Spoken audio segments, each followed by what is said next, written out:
Hello guys, आपका YouTube channel में मेरा फिर से स्वागत है। आज मैं मुझसे हर कोई पूछते रहता है कि आप शादी कब करोगी, शादी क्यों नहीं कर रहे हो, शादी क्यों करना। मतलब मेरा अपना मानना था कि शादी मुझे नहीं करनी है, लेकिन बहुत सारी चीज़ें ऐसी होती हैं कि शादी करना बहुत ज़रूरी है। मुझे भी ऐसा एक टाइम पे ऐसा लगता है। मान लो जैसे मैं बीमार हूँ, बहुत ज़्यादा मेरा हेल्थ इशू हो गया, ठीक है। अब डॉक्टर ने बोल दिया यहाँ पर ये चीज़ लगेगी, यहाँ पर ये चीज़ लगेगी, और आप अगर कंफर्टेबल, आपके पास फाइनेंशियल स्टेबिलिटी होगी तब तो आप मुझे वो चीज़ करके दोगे। लेकिन अगर आपकी फाइनेंशियल स्टेबिलिटी है ही नहीं, तो फिर अगर मैं दर्द में रहूंगी और आपको कुछ फर्क नहीं पड़ रहा है, तो मुझे तो लगेगा ना कि यार मेरे इतने दर्द में होने के बाद भी इनको थोड़ा भी फर्क नहीं पड़ रहा है, ठीक है। क्योंकि जब इंसान दर्द में होता है ना, तो वो ये नहीं सोच पाता है ना कि वो इंसान, मतलब जैसे मान लो आप दर्द में हो, ठीक है, और मैं उतनी मतलब नहीं हूँ चीज़ें कि मैं फाइनेंशियल स्टेबल कि मैं आपके लिए कर सकूँ, तो आपको लगेगा ना कि इसे तो कोई फर्क ही नहीं पड़ रहा, ये इसको तो इतना कुछ मुझे हो गया पर इसको तो फर्क ही नहीं पड़ रहा, ये तो मेरे लिए कुछ कर ही नहीं रही है। बस जब तक थे तब तक थे, ठीक था, और बाकी तो ये ऐसे ही है, ठीक है। इसलिए बस थोड़ी शादी हॉर्नेबल होती है। शादी हॉर्नेबल होने का एक और बेसिक, पता नहीं शायद ये वीडियो जाने के बाद बहुत लोग एग्री भी करेंगे और बहुत लोग नाराज भी होंगे, लेकिन ये सच है। शादी में ट्रायंगल जो होता है ना, उससे बहुत नुकसान होती है शादी की। शादी में क्या होता है कि आप 25 या 30 के आसपास हो, और आपका कोई एक रिलेशनशिप पहले से बिल्ड हो चुका है जो 5 साल 6 साल तक चल चुका है, तो आप कितना भी शादी कर लो, लेकिन वो रिलेशनशिप अगर आपको कॉल कर देगा, तो आपके दिल में एक सॉफ्ट कॉर्नर रहेगा, एक गिल्ट रहेगा कि मैंने उसके साथ गलत किया है। और वहीं पर आप जब एक ट्रायंगल करते हो ना कि हाँ मैं एक्सेप्ट करता हूँ कि तुम आ जाओ, या फिर एक्सेप्ट कर लेते हो उस चीज को, तो यहाँ पर शादी हॉरेबल हो जाती है। यही वो साइड इफेक्ट है शादी का। बाकी तो शादी बहुत खूबसूरत चीज है, शादी बहुत अच्छी चीज है, लेकिन यहाँ पे हॉर्नेबल होता है। हॉर्नेबल कहाँ हो जाती है? जहाँ डोयरी हो जाती है, जहाँ पर दहेज प्रथा शुरू हो जाती है, जहाँ पर लोग शादी को एक बिजनेस बना दिए, वहां पर शादी हॉर्नेबल हो जाती है।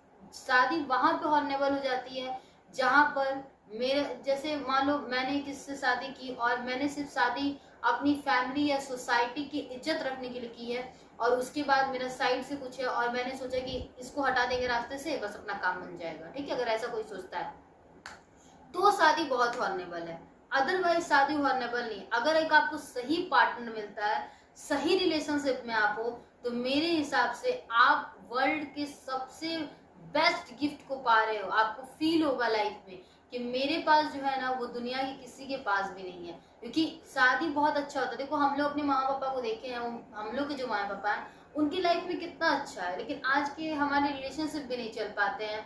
रिलेशनशिप छोड़ो, किसी के भी जो 25 to 30 के एज में अप्रोक्स होंगे, उनके लाइफ में कुछ ना कुछ तो, बेसिकली कुछ ना कुछ तो हुआ ही होगा, ठीक है। और अगर उनको नहीं भी हुआ है, तो वो बोलते तो नहीं है कि हाँ मेरा ऐसा है, नहीं, कोई कुछ नहीं बोलता है, लेकिन फिर भी कहीं ना कहीं वो ब्रेक डाउन हुए होते हैं, कहीं ना कहीं उनका एक ब्रेक पॉइंट होता है। और फिर अगर वो दूसरे से मतलब शादी करते हैं फैमिली के प्रेशर में, या उनको लगता है कि अब मैं फाइनेंशियली स्टेबल हूँ, मुझे शादी कर लेना चाहिए, तो शादी तो कर लेते हैं। लेकिन उनके पास एक चीज होती है ना कि वो जोड़ नहीं पाते, वो बॉन्ड नहीं बन पाता है, क्योंकि स्टार्टिंग का बॉन्ड उन्होंने कहीं और लगा दिया। हाँ, अगर वो इंसान उससे ज्यादा परफेक्ट निकल गया, उससे ज्यादा केयरिंग निकल गया, उससे ज्यादा हम्बल निकल गया, तो शायद ये सारी चीजें पॉसिबिलिटी होती है।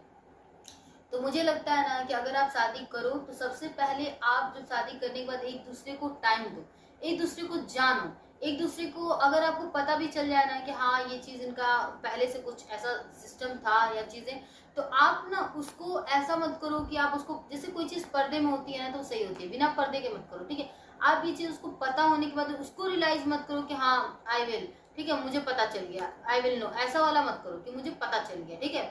ये चीज बिल्कुल मत करो कि आई नो, मुझे पता है, चाहे मुझे पता चल गया है, या उसके सामने जाहिर मत करो तुम ऐसी हो, तुम ऐसी हो। ये चीजें मत करो, ये सबसे अच्छा रहता है, ये शादी को, बॉन्ड को बेटर बनाता है। फिर जहां आपको लगे वहां झुक जाओ, जहां लगे कि नहीं झुकना चाहिए वहां। और आपको सबसे ज्यादा जरूरी होता है, शादी में क्यों नहीं टिकती है? क्योंकि हम बात नहीं करते हैं। अगर हमें कोई तकलीफ है तो हम सोचते छोड़ो यार, क्या ही बहस करना, बहस करने से हमारे बीच लड़ाई होगी। लेकिन नहीं, साथ बैठकर अगर हम उस चीज पे बहस कर ले कि आपने मुझे ऐसा बोला, ऐसा क्यों बोला, ऐसा आपको नहीं बोलना चाहिए था, तो शायद आपको जो ठेस पहुंची है बात को, वो उस चीज को समझ पाएंगे। और हो सकता है जाने अनजाने में आपने भी उनको ठेस दे दी हो, तो वो बात भी आपको पता चल जाएगी। और इससे क्या होगा, जो मन की जो खटास है। हे गाइस, मैं फिर से अवेलेबल हो गई हूँ आपके साथ एक बहुत ही अच्छा सा साड़ी लेकर। इसका देखो कितना अच्छा साइन कर रहा है, और इसका जो कलर है ना वो बिल्कुल ब्लू नहीं है, ब्लू में एक गोल्डन सा ना इसमें वाइब आ रहा है। और ये कहीं भी पार्टी शादी या फिर आप दिवाली पर भी इसको इजिली पहन सकते हो। और इसका जो बॉर्डर है ना, ये मैं आपको दिखा रही हूँ, देखो इसका जो डिजाइन है ना साड़ी का, मैं आपको लगा कर दिखा दे रही हूँ अपने ऊपर, ठीक है।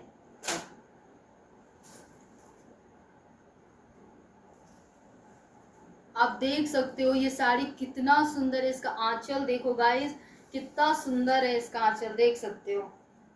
दिखाओ अच्छे से, ये देखो। जब ये साड़ी अगर आप पहनो शादी पार्टी फंक्शन में, तो आप पे कितना अच्छा लगेगा। अगर आपको लेना, और ये मुझे फ्लिपकार्ट से परचेस हुआ है, अगर आपको लेना है इस साड़ी को तो आप पीपी लिंक कर सकते हो मुझे, कमेंट में आपको मेरा डीएम मिल जाएगा। अब मैं सोच रही हूँ कि लास्ट में बाय बाय बोलने से पहले एक शायरी सुना कर ही जाऊँ सबको। ताल्लुक हो तो ऐसा हो कि कभी टूटने ना पाए। ताल्लुक हो तो ऐसा हो कि कभी टूटने ना पाए। भरोसा इस कदर हो कि कोई तीसरा टिक ना पाए। शादी तो नाम है दो दिलों की इसी विश्वास का। शादी तो है दो, अरे यार उल्टा तो ऐसा, ताल्लुक हो तो ऐसा कि कभी टूटने ना पाए। भरोसा इस कदर हो कि कोई तीसरा टिका ना पाए। शादी तो नाम है दो दिलों का इसी विश्वास का, कि मौत भी आए तो ये साथ छूट ना पाए, ये साथ छूट ना पाए। लास्ट में वाह वाह वाह वाह करते जाइएगा। आपको मेरा ब्लॉग अच्छा लगा है तो कमेंट करना, लाइक करना, सब्सक्राइब करना। Bye bye.